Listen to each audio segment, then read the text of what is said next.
নরসিংদীতে জমে উঠেছে ঈদের কেনাকাটা। শহরের বিপণী বিতান এবং শপিং মলগুলোতে সকাল থেকে গভীর রাত পর্যন্ত ভিড় করছেন ক্রেতারা। নরসিংদী প্রতিনিধি শ্যামল মিত্রের পাঠানো তথ্যচিত্রে আরও জানাচ্ছেন জামান আশরাফ।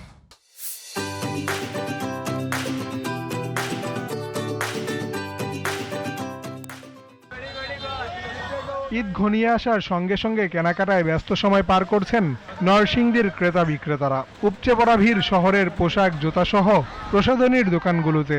সকাল থেকে ক্রেতাদের পদচারণায় সরগরম বিপণী বিতানগুলো।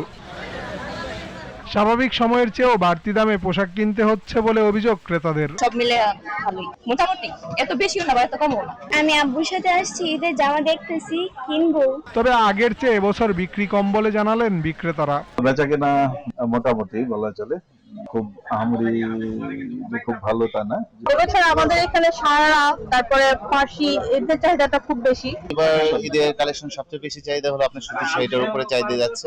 ক্রেতাদের কেনাকাটা নির্বিঘ্নে করতে মার্কেটগুলোতে পুলিশের সার্বক্ষণিক নজরদারি রয়েছে বলে জানিয়েছেন নরসিংদী পুলিশ সুপার।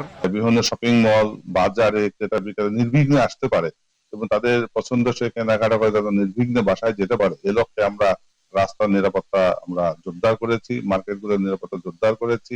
আমাদের সার্বক্ষণিক পুলিশ রয়েছে সেখানে, আমাদের ফুড পেট্রোল চলছে এবং আমাদের ঊর্ধ্বতন অফিসার যারা আছে, সিনিয়র অফিসাররা, তারাও নিয়মিত পরিদর্শন করছে। জামান আশরাফ, জিটিভি নিউজ।